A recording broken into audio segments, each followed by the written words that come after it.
It's beginning to look a lot like Christmas. Oh, let's review. We'll analyze the scene. Sounds holly jolly to me. Before it's over, let's begin. Bum. Bum. That's right, folks. Since Christmas season is upon us, we thought the way to celebrate and get into the holiday spirit would be with some holiday reviews. 6 to be exact, selected and arranged for your Yuletide pleasure. So, silver up those bells, light the multicolored lights, and go out and build a snowman as we engage in some seasonal shenanigans. Yeah. And kicking things a little different. We're talking commercials essentially.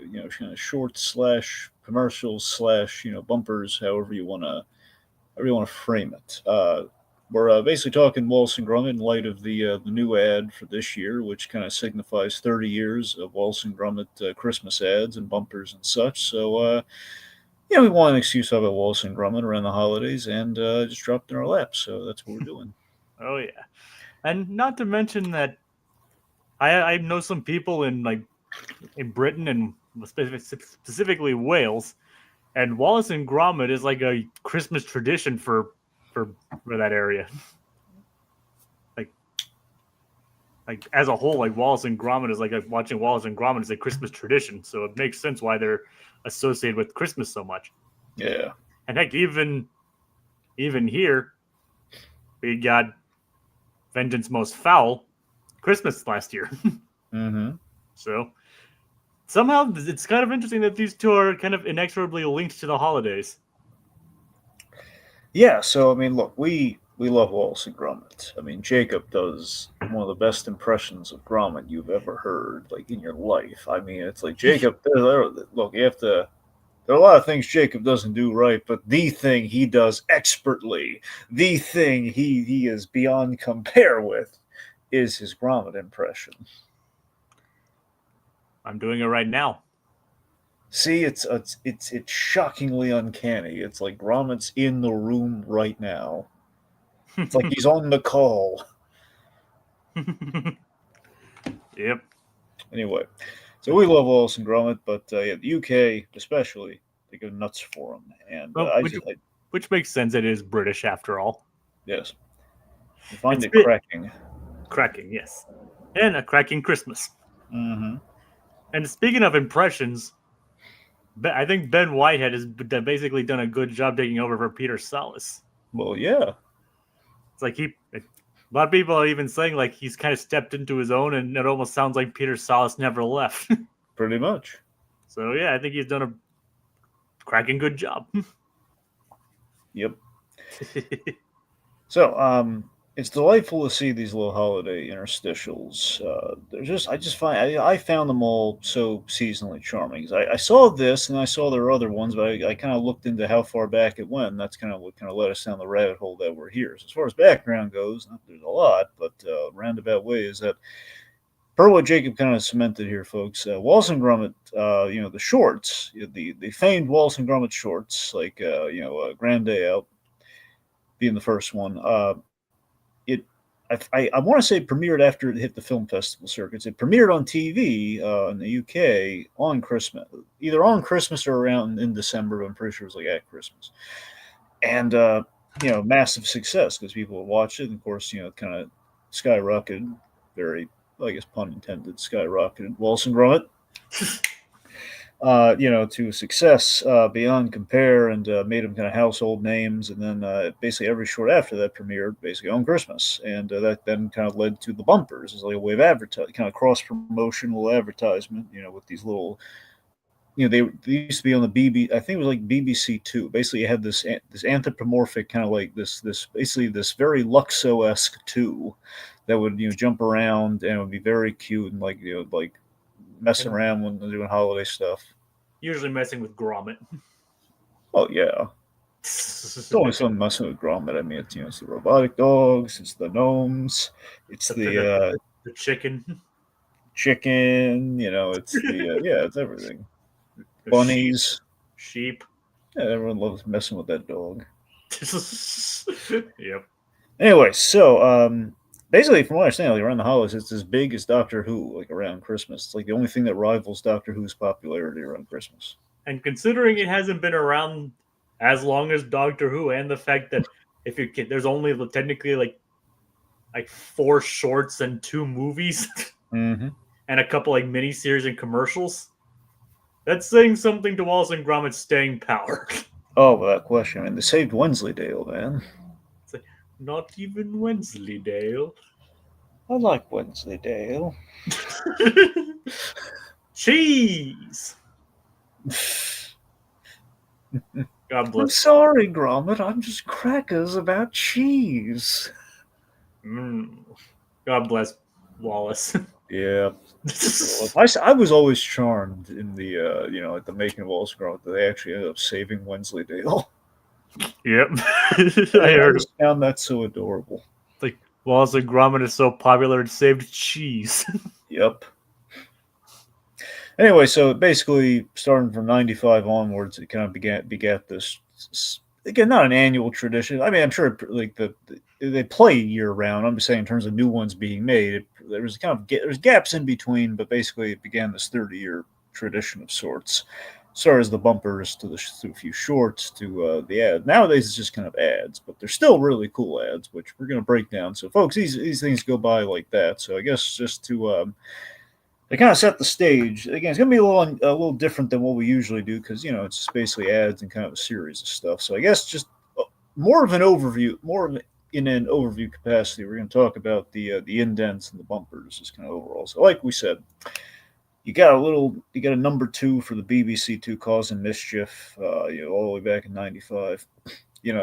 Bouncing around like riding a little Christmas card string. And I believe that's probably around the same time A Close Shave had come out. Sounds about right. Yeah.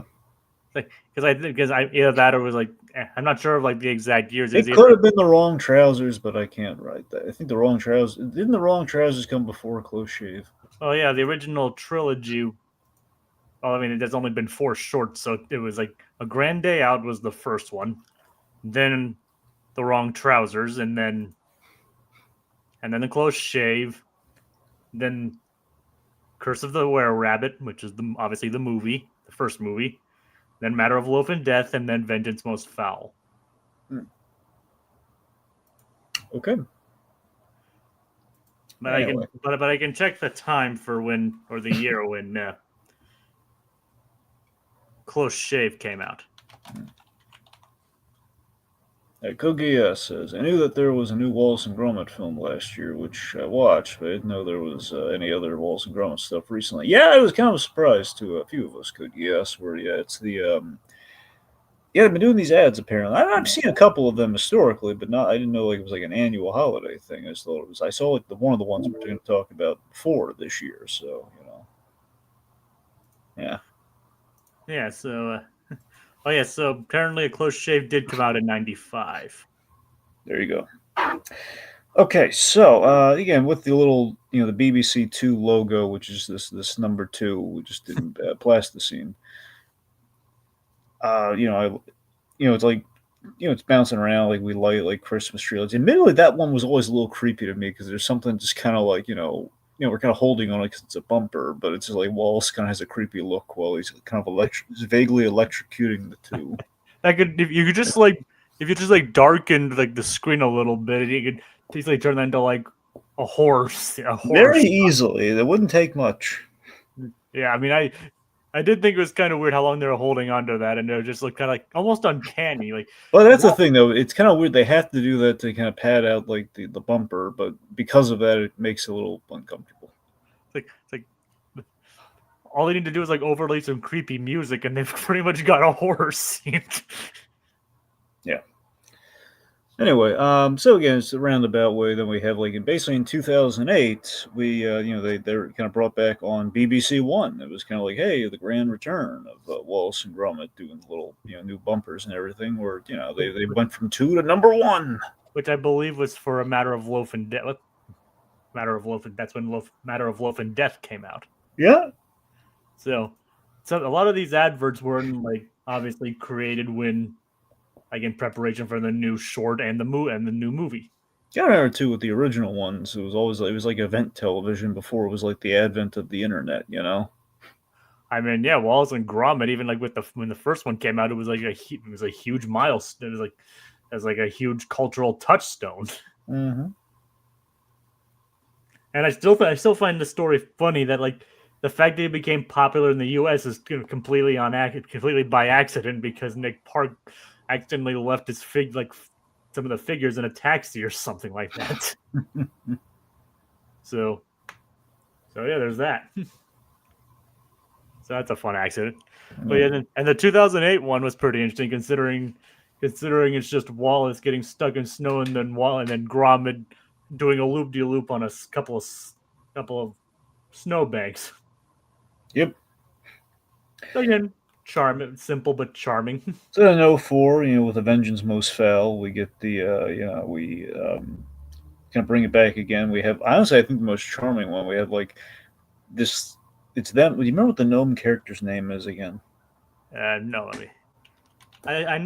I know it has a name, but I know it's like the smart gnome, but I can't remember exactly what it I don't know if is. it's Gnomebert or not, I th- I th- Norbert.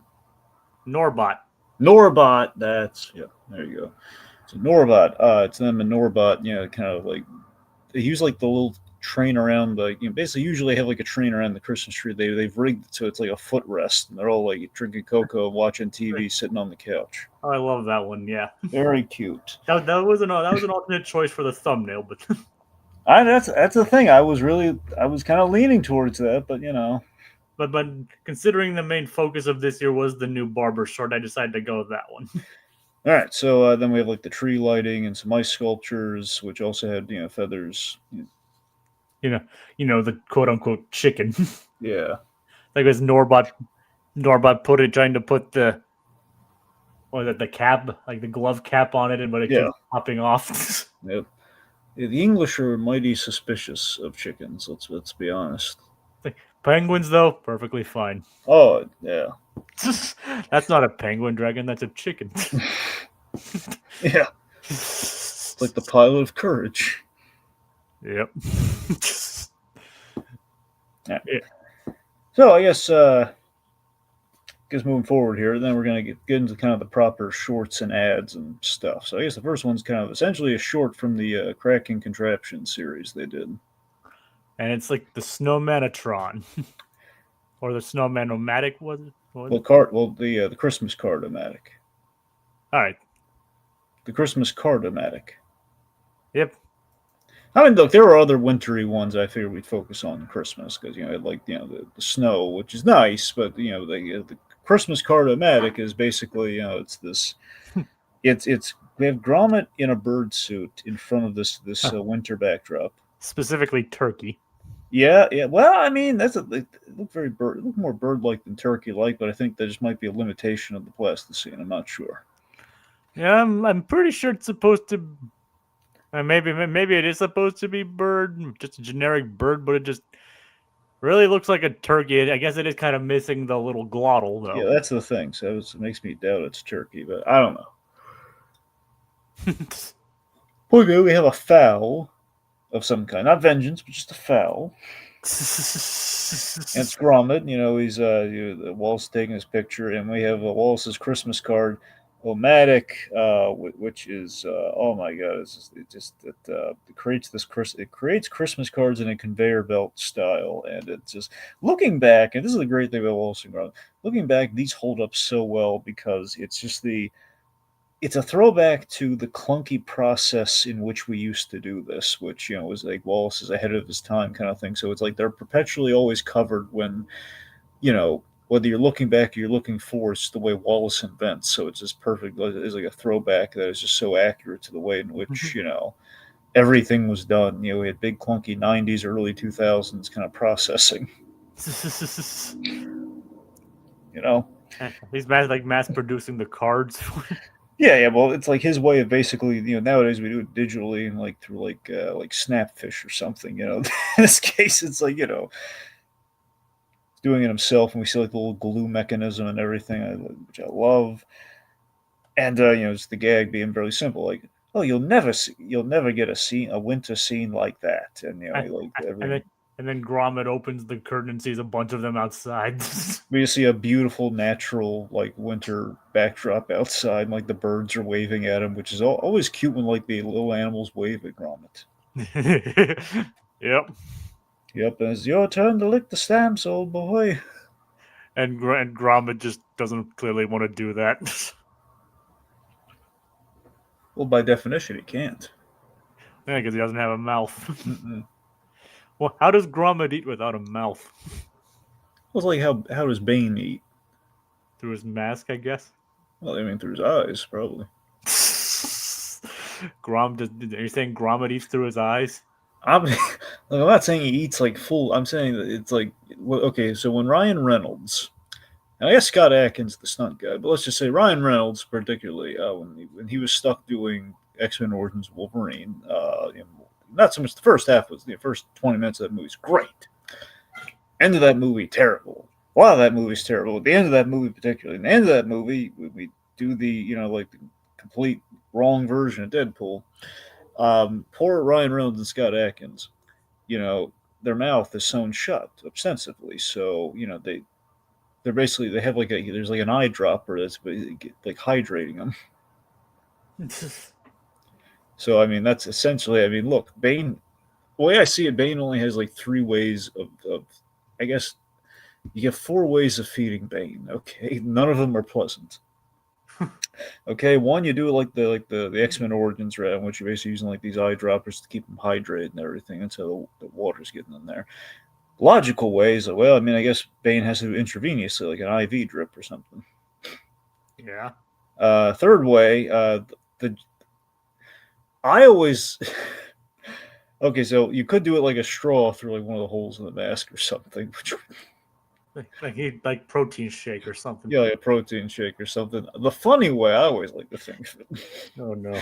Is Bane's pretty much is like for a moment he removes like at least a portion, if not the whole mask, kind of like Vader in like the chamber. The point being, is the mask is off, and he just quick like a bowl of soup or cereal or whatever. He's like, ow, ow, ow, ow, ow. He's as he's chowing down fast. He's in such immense pain, but he's eating quickly. Who knows? Maybe the venom formula keeps him sustained. Oh, there's that too, but where's the comedy in that, Jacob? I'm not, hey Drake. I'm not saying my version is funnier. Yeah.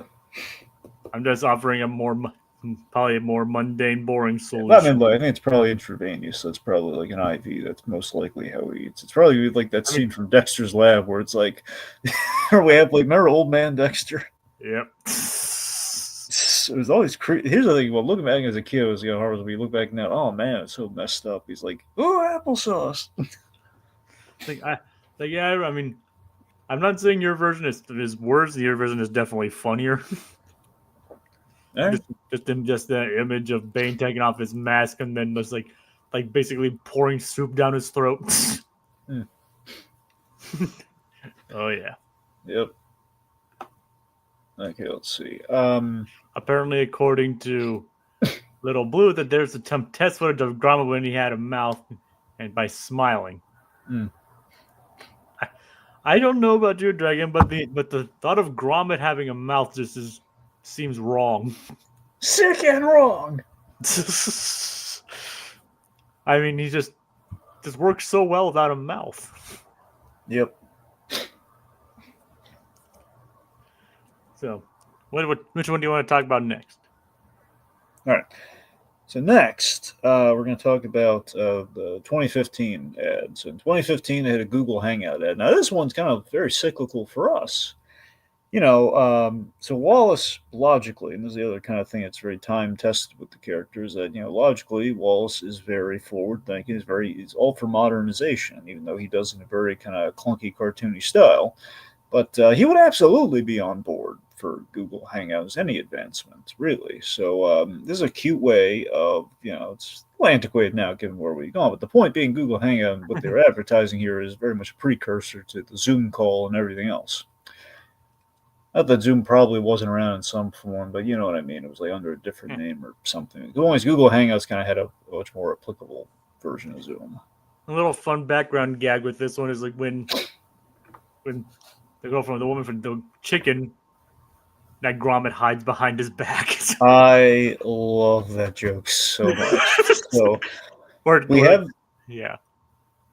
we have Sorry. Ginger from the movie Chicken Run, so she's on the call. And again, these are things that really don't make sense setting wise, but the point being, it's a we don't care ad for the holidays. So we have a bunch of the bunch of the Aardman characters is kind of like meeting up for a Google Hangout around the holidays to unwrap their gifts together. And Ginger comes on, and yep, and Gromit hides the Christmas bird behind his back. He's bringing out the Christmas turkey. He hides it like he's like, oh, which is just great.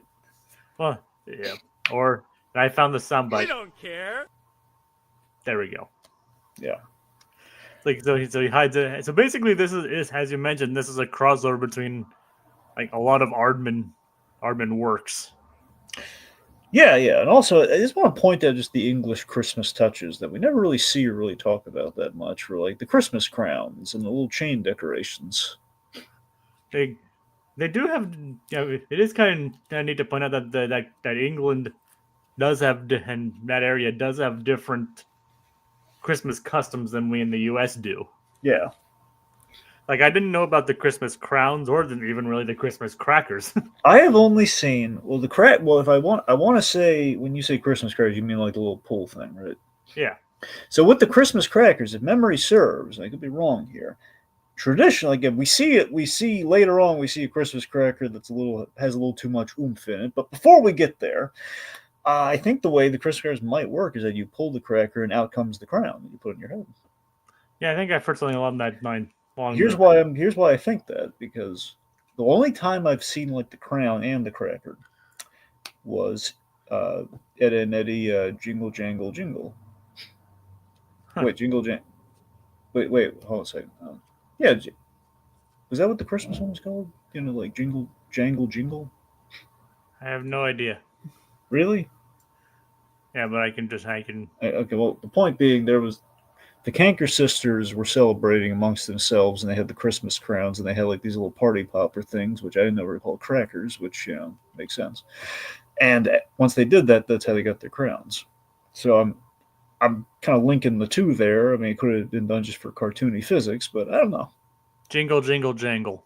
Jingle, jingle, jangle? Yes. Okay, there you go. 2 jingles and a jangle. Okay. Anyway, that's the only time I've really seen these cracker things. So I had no idea it had roots in England. So that's cool. I mean, I think they sound familiar. I think that is kind of familiar, but again, I'm not too sure. But now that I think about it, I think you're right regarding I think we might call them like poppers or whatever over here. I think they have different names. Right. But whatever it is, I think you're right regarding the whole like the crackers and the crowns. Yeah. Anyway, so point being, we have Ginger from Chicken Run. We have, which was Aardman's first feature. So as always, has a special place with Aardman. Yep. I don't recognize the dogs. Well, the dogs are from basically an updated version of Creature Comforts. Creature Comforts, I want to say, was the first Aardman. I forget if it came before Wallace and Gromit. I think there's a chance it might have, but I want to. Look, I could be wrong here. If memory serves, I want to say Creature Comforts would put Aardman on the map, and then did Wallace and Gromit. Which, well, I guess they did Creature Comforts, which was the beginning, and then Wallace and Gromit put them on the map. So, all right, because that's when they first got the award attention, and everyone had seen Creature Comforts and been very charmed by it, and then it went on to Wallace and Gromit. So the point being, these dogs are in relation to Creature Comforts. All right. And the woman from the bakery from the Matter of Loaf and Death. Yeah, Matter of Loaf and Death. That's that lady and her poodle, which might have the hots for Gromit. I can't recall. I think she does. I think. Yeah, which is cute. I mean, are the birds also from Creature Comforts? I want to say yes, but I'm not sure. We have Shaun the Sheep, which is technically spun off from Wallace and Gromit. Correct. Even though it's like very different. Yeah. Oh, there you go. Okay, so Little Blue confirms it. Came from the same time, the same year as the first Wallace and Gromit short. Basically, the two of them came out, and Creature Comforts won the Oscar. So And then eventually, The Wrong Trousers oh yeah, did win the Oscar when it came out. very deservedly. So nothing will ever match the quality of animation we got of the third act of the Wrong Trousers with Gromit on that train, laying down that track. Well, that is still the most impressive thing I've ever seen Aardman do. I gotta be honest. It's still really, I don't know, there's just something about that. And that wasn't even a feature budget. I know, that's what's incredible about it. From what I understand, like it might not even.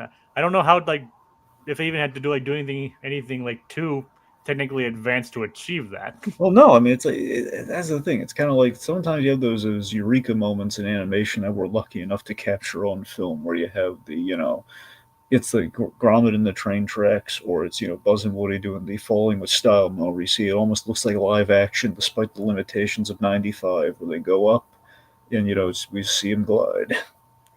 What I'm saying is, you know what I mean, though, right? I think, from what I understand, it's like it might like making it was simpler than people give it credit for, but Well, I don't yeah, know. yeah. So that was my point. It's like a frame rate thing, but still, it's cool. Yeah, yeah, Yeah. yeah. As well, according to Little Blue, you realize Wrong Trousers where Wallace officially had his head shape, but I'm sure you recall how his head shape was. Yeah, I do. It was weird. Yeah. I guess it's a little flatter, I think. And Yeah, it'll always look every time. Here's the thing: look, a grand day out is it's very important because it gets us Wallace and Gromit, and then it's the premise and everything. By the same token, when we look back on it, it's like, why doesn't it look as good as Wrong Trousers? you know, it's always like the hesitation when you go back to like, hey, let's binge all the Wallace and Gromit. Like, well, grand day out's cute, but it's always like not as cool as the other two in terms of look, and they figure it's the prototype. I mean, it was like yeah, it was like literally their first one. I still think it has. I still think it has its charm. It's definitely No, not as. no, it's not bad. It's just that I mean, it's. the other I ones are mean, so much better. I mean, yeah, I know, and obviously their personalities hadn't entirely been, you know, cemented yet. Yeah. Hadn't grown into their roles or their shapes. Like Gromit has a bit more of a slapstick nature to him than later shorts as I'm well. just saying, think about this. I mean, look, Vengeance Most Fell. It's not a sequel to Grand Day Out. Let's be honest. I mean, I mean, just saying. I still really like Vengeance Most Foul though. No, I love Vengeance Most Fell. I'm just saying that I think it kind of goes to show which one was sequel worthy. That's all I'm saying. I'm just saying it's Oh like, yeah, hey, I mean, look, Grand Day Out's great. It's very much it's absolutely what it's designed and set out to be. Introduction to Wallace and Gromit, showing what Aardman can do, and even it's a short with an ending. To man and dog, look for cheese on the moon. It's pretty simple. and then later shorts like still reference cheese on the moon. Mm-hmm. Like, I'm not saying matter of loath and death from Little Blue asked. Of the original shorts, I mean, I put it slightly above a Grand Day Out, but it's definitely not as good as a Close Shave, and definitely not as good as The Wrong Trousers. Oh, honestly, I really have to rewatch Matter of Loaf and Death. I mean, honestly, I still think I prefer a Grand Day Out over Loaf and Death. I mean, probably, but that has it's the classic. It's like how can you put the brand new one over the classic? I mean, true, but I have, like I said, I'll have to rewatch it myself, but I still think I'd put it over that. Yeah. I mean, still, they have like that scene where Wallace is like sawing the wood over Gromit. You see Gromit's like realization of this, like, wait a minute, that's like there's some things that are just like you're acting in that, Jacob. It's, Yep. It's like I was acting before I was even born. that's what I was saying. Yeah, you were acting just a gleam in somebody's eye.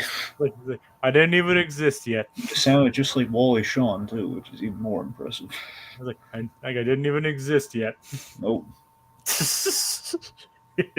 You were just a thought in a glass of wine, my friend. It's like technically my sister wasn't even born yet either. Yeah, you weren't even in the prototype phase, man. You were that ahead of your time. All right, so yeah, we were just talking. Which one were we just talking Okay, about? we're still talking about the Google Hangout. So the idea, so it's a cute idea of them exchanging gifts via Google Hangout. We have very obviously wrapped gifts for everyone, and they all want to open them at the same time as they're kind of calling order on the session. Oh yeah, And it's very nice. We don't see the unwrapping, but we kind of hear it, and then we see what Wallace got another knit vest. Honestly, it's just really cute. Just serendipitous for us, given we use Google Hangout around this time. It was very much what we transitioned to, and it's very kind of cyclical for like, oh man, that's kind of what we do. so yeah, hmm, the channel was originally built on Google Hangouts Yeah, before it was discontinued. yeah. So it's very we didn't like abandon Google Hangouts. So Google Hangouts abandoned us. Yeah, but I think moving on to these different streaming platforms definitely allowed us for more creative opportunities. Yeah, yeah, So there is that. for sure. And Gromit got a little duck. Yeah. All right, that brings us to the 2019 Jules ad. Oh yeah, which is one of the shorter ones. Yes, this one's Christmas at the click of a button. And of course, like Wallace is basically rewired the house, and they basically turns everything into a festive holiday setting.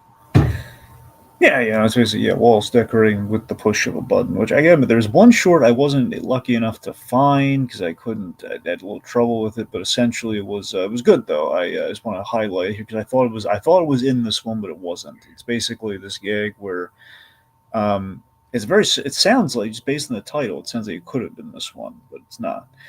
Where Wallace is like watching like Rum's doing his Christmas shopping online. So it's kind of like a part of me would have loved it if it was like Wallace doing all this with the click of a button, and we see what Gromit can do at the click of a button.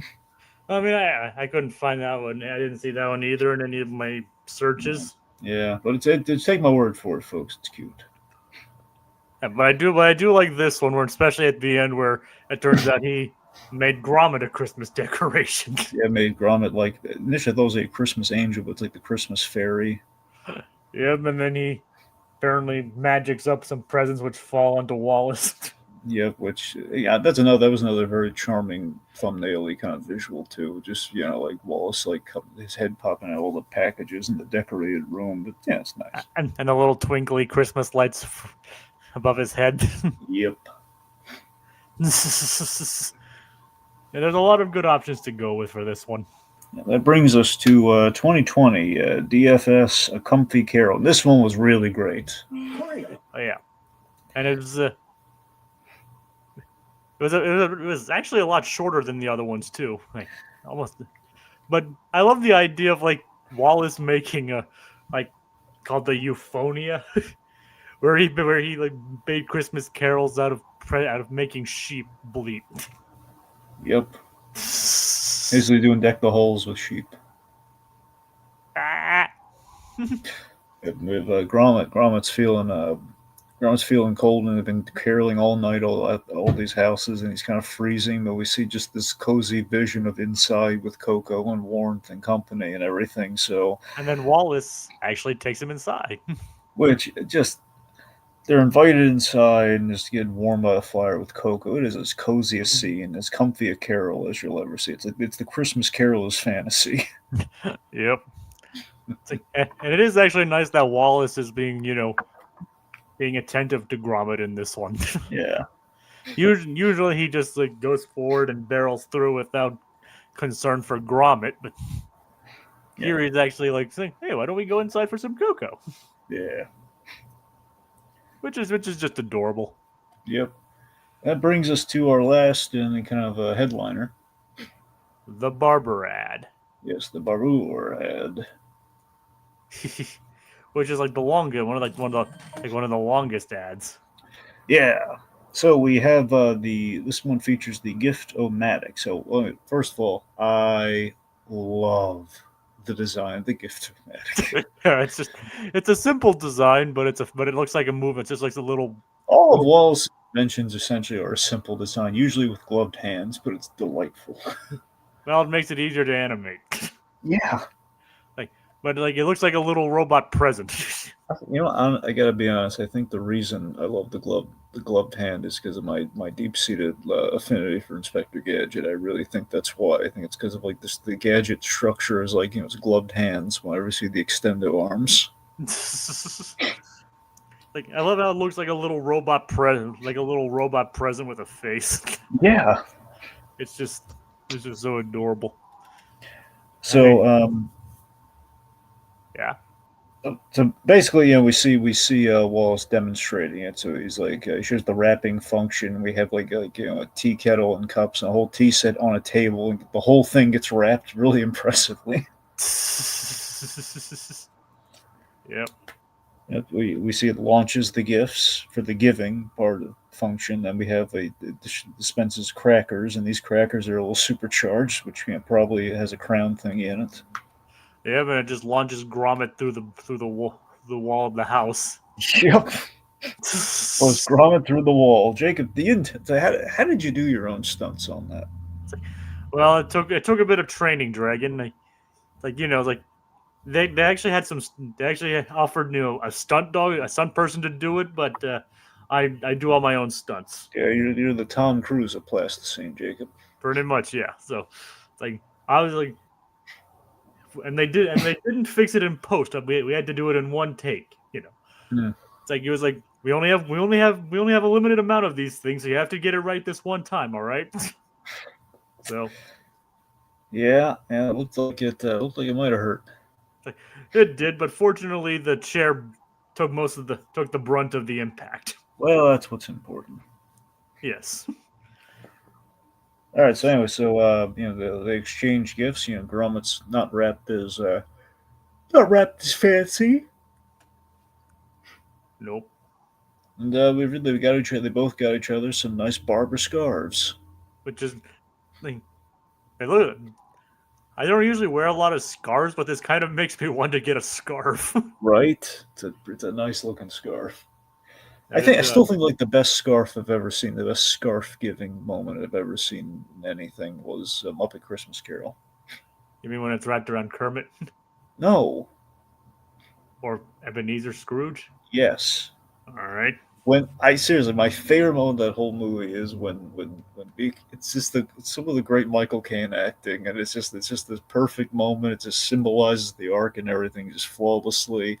Just when Beaker, like this is, oh, if we wish we had a gift for you, and just like Beaker looks around, he unwraps his scarf and he gives it to Scrooge, like, a gift for me, and just Beaker just like nodding his head, he says thank you, just so genuinely puts it on. It's like, yes, oh my god, yes. Gives Beaker his present, yeah. And of all the Muppets to get that moment, the fact that it's Beaker, it's like, yes. Beaker deserves it. That is, oh my god, there's probably one of the best moments in that fantastic movie. It is. Like, By the way, the English apparently love Muppet Christmas Carol as well. well, English really love the Muppets in general. So. Well, you're right, because of the whole being made in the UK. Like, I mean, that's why Ricky Gervais basically jumped at the chance to be in Muppets Most Wanted. Well, it would have been insane to say no. Imagine he's like the one person that said no to the Muppets. Yeah. So yeah, that's. Yeah. I recently learned that you know how how we always make references to it, but Tiny Tim, who did not die, Who did not die? it was actually written like that in the original novella. Really? Yep. I mean, as people point out, like the Muppet Christmas Carol is like one of the most faithful adaptations of the story, mainly because a lot of the dialogue that Gonzo has is lifted verbatim from the book. I mean, look, the only difference is we made Marley plural. Yep, Jacob and Robert Marley. The only difference, really. It's it's just one difference. I mean, there's also like Fezziwig and all that, but Well, I mean, there's a Fezwig. Yeah, or Fozziewig, I guess. I don't Yeah, know. that's like there's a Fezwig, there's a Fozziewig, there's a Fezwig. Well, what's the difference? I don't know, but you have to take some account of that. It's the Muppets, but Yeah. but yeah, we all love the Muppet Christmas Carol here as well. Yeah, there's the gag too. The whole can I see them all at once and get it all over with? Just a line from the book, but the way Kane says it just still is really funny. Just again, it's like after all that, like, can I just get them over with? Have you seen the outtakes for that movie? Yeah, at some point, yeah, but you should probably rewatch them for a good laugh. Like one of my favorite ones is like during the segment with the Ghost of Christmas Present is when they're walking. It's like when they're doing it in the middle of the song, and he accidentally like bops Michael Caine in the face. Mm. I actually saw a funny Sesame Street outtake recently. Or there's also this one where like when they're trying, do the grappling hook scene, and Gonzo accidentally hooks onto Rizzo. It's like medic. It's something along those lines. It's either that or he hooks himself on the grappling hook. I need to rewatch it, but I know something like that happens. But as you're saying, Sesame Street, Julia Louis-Dreyfus, it's her in a scene with Elmo, and basically, yeah, Julia Louis-Dreyfus, it's an outtake, and she curses. It's bleeped out, but actually, I don't know, even the outtake, she might not have been bleeped out. The point being, she curses, and it's like Elmo says, "Miss Julia did a swear" or something, and it's basically like or I think it was like a gag of like a swear jar or something. And then Julia Louis-Dreyfus says this great line where she says, "You're gonna be a very rich Muppet by the end of this." It's like I don't know how real this is. It might just be like a fandom or something like that. But I saw this thing where like Bear in the Big Blue House, like where something where they were like messing around like the blue, I forget the blue mouse's name and the little bear. Yeah. You remember their names? God, I'm blanking on the mouse's name. But either way, they start cursing up a storm, then they leave, and then the camera just pans up to Bear, who just looks like, what the heck's going on? All right, I'm doing so. Okay, anyway. So point being, they are gifted scarves, which look nice.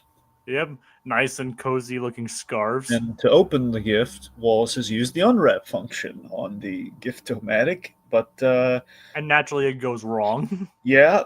So basically, it after unwrapping the gift, it perceives like, okay, there's more to unwrap. And it works too well. It basically unwraps, it unravels and unwraps Wallace's clothing. So he's leaving him in nothing but his top and underwear, yep. or as they call them, pants in the UK.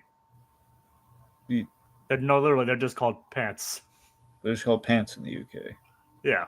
Instead of trousers. There's trousers, and then underwear is pants. Yeah, trousers are what we call pants, and what we call underwear, underpants, they just call pants. Why couldn't they just say underpants? What's so hard about that? I think sometimes they do say underpants, but usually, I think as a shortened term they call it pants. Okay, the point being, he's wearing, he's wearing his blue undies, which I like the consistency, by the way. It's the blue undies in Curse of the Were Rabbit as well. So that's just what Wallace wears. We've established like the knitted kind of like, he has like the mesh knitted like t-shirt underneath, like when it gets dressed in the morning. So anyway, so he's just wearing that and that and the scarf, and the carolers are coming by, so Gromit assist him with like the scarf for coverage, and we've got it's safe to say, lad, we've got Christmas covered.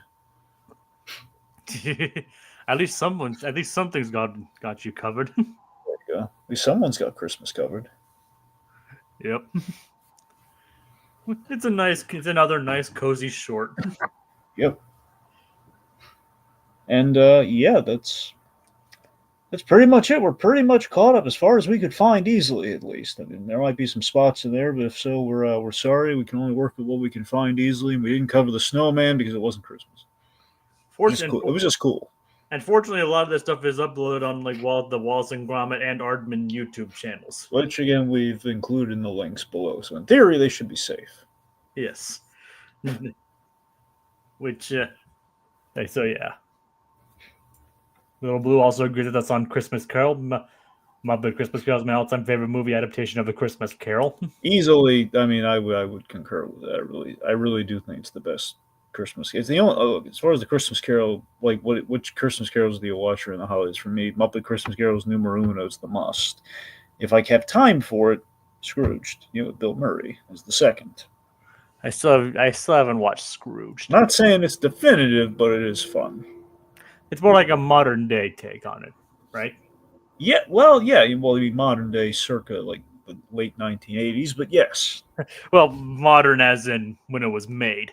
well, you're right about that. Yeah, And now it's not modern, but back then it was. Scrooge, I think, really holds up with the exception of one joke. There's one joke that still is like Bill Murray and Richard Donner. I mean, I think in later years they had nice things to say about each other. By the same token, though, Bill Murray occasionally he would shake it up with directors, and apparently he and Donner like they really had different views of the movie. Bill Murray wanted to be darker and all that. And anyway, Which makes sense considering he wanted to branch into more dramatic roles.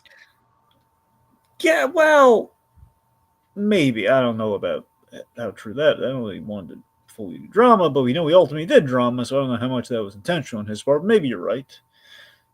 Point being, there's always this one scene in the Bill Murray Scrooge that always puzzled me. Still, the the scene where he has like the lunch with with his boss, and then we have the John Glover Bryce character, who's basically introduced in that scene. That scene's just really clumsy to me. It's just very much like he's freaking at the highball being an eyeball. He's just randomly hallucinating, and it's not really due to the ghost.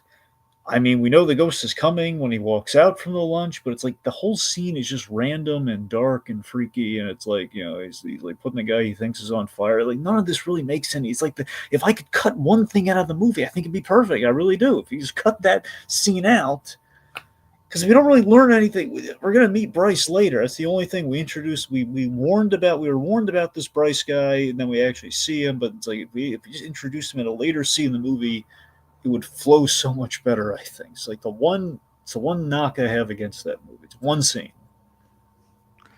And another interesting take on A Christmas Carol, Spirited. Yeah, no, I love Spirit. That's great. That was a fun up. That was honestly, which of course in that movie it really calls out the Bill Murray one hilariously because it's basically Ryan Reynolds' stab at a Scrooge. So it's And technically, it's also Will Ferrell's. yeah, yeah. Also, we should probably mention this too. Yeah, okay. Look, second to Muppet Christmas Carol. If we were to say maybe a definitive one, Patrick Stewart's Christmas Carol. Yeah, it's probably that. That actually is maybe a definitive take on Scrooge. Like, Yeah. I also like Robert Zemeckis's too. Dwayne. It's all right. I'm just saying, like let's also have like the Alistair Sim and the George C. Scott one. Again, it's the same movie being remade, so it gets kind of dicey. I'm just saying the most distinctive Muppets are clearly most distinctive you're gonna get with that. It's Muppets. Well, I'm not saying I like it more than the Muppets, but Muppets is clearly the best one. Yeah, but I'm saying it's like they always have to factor in like the original two with the Scrooge. And I know it's shorter, but Mickey's Christmas Carol is also really good too. Yep. So, but I think it would be kind of interesting to see Wallace and Gromit tackle that story. I don't know how they'd pull it off, but it would be pretty neat to see. Well, I mean, remind me. We have the same constable in Vengeance Most Fell, right? Yep, I think Yes. I think they even got the same actor to do it. Yes, he's probably a Scrooge. I don't think only a Wallace and Gromit Christmas Carol's in the cards. I know. I'm just saying it'd be interesting to see if they could pull it off. Yeah, unless Gromit would be Scrooge, but I don't know. It'd be kind of hard to pull that off. Because I think you could. Yeah, but it would be very hard to pull it off. I'm just saying it would be pretty. I'm not saying they should, but I'm just saying it'd be pretty neat to see if they could. Yeah. But anyway, but then again, I would like to see them explore more of their original ideas. So. All right. So before we leave, first off, I want to thank the folks who tuned in with us this fine evening. We had Kogias Anime Fan, and we had Little Blue. Yeah. Thank you all for tuning in. All right. We're gonna take a moment Well, I guess final thoughts to kind of round us out here. I mean, of course, we love Wallace and Gromit. I think we had a good time with these. We kind of learned a little bit about Wallace and Gromit and just the appreciation for them around the holiday season, and it was really quaint. And they don't take very long to watch. No. They're a lot of fun, Mm-hmm. and they give like brief little snippets into the daily lives of Wallace and Gromit. I th- Yeah. I I think they're nice little supplements. Like a multivitamin of Christmas. Yep. All right, so we're going to take a moment to peek beneath the wrapping paper at what's coming up on seasonal shenanigans this year. So, Dragon, why don't you tell the fine folks what's under the paper? oh well, let me shake a little bit, shake. Oh, it feels like two. Well, kind of. We'll connect by some wrapping paper. Let me peek, little tear. Oh, I'm sensing a sequel. Oh boy, something Disney related we haven't seen in a while. I'm thinking maybe some elves. I'm thinking some. We'll find out next time. Oh, you're gonna like it. Well, maybe not. I don't know. We'll see. Wait, I don't think I've seen that one yet. Oh, yeah. Okay. All right, folks. Time to dash away all. But as we wave goodbye, don't you cry. We'll be back again next time. For even more seasonal shenanigans. Fa la La la la la la la la la la la la la. la. Cracking. Have a crack